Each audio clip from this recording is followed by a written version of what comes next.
įvykdavo.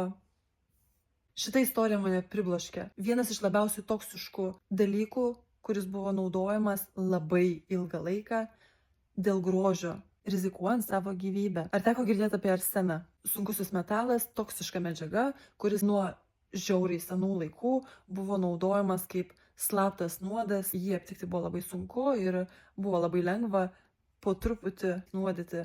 Bet XIX amžiui, Viktorijos eroj, sugalvojo, kad arsenas yra labai gera medžiaga dėl grožio. Žmonės siekia turėti blyškę odą be jokių odos defektų. Ypatingai moteris naudodavo kiekvieną dieną muilas, tabletės, skysčiai, darydavosi arseno vones ir juose gulėdavo, kad viso kūno oda būtų graži, blyški ir sveikai atrodanti. Pradėjus tik tai vartoti arseną, jie džiaugdavosi lygia oda, bet kuo daugiau naudodavo, tuo labiau arsenas pažeisdavo odą, ant kūno atsiverdavo žaizdos, pradėdavo strigti organų veikla, atsisakydavo inkstai, kepenys ir galiausiai įvykdavo.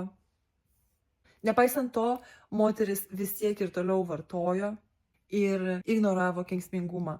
Jums neprimena botokso, priemonių su parabenais? Labai vertinga kartais skaitytis produktų ingredientus, jeigu nežinai, ar jie yra geri ar ne, pasigūglinti. Viktorijos eroj Googlo nebuvo.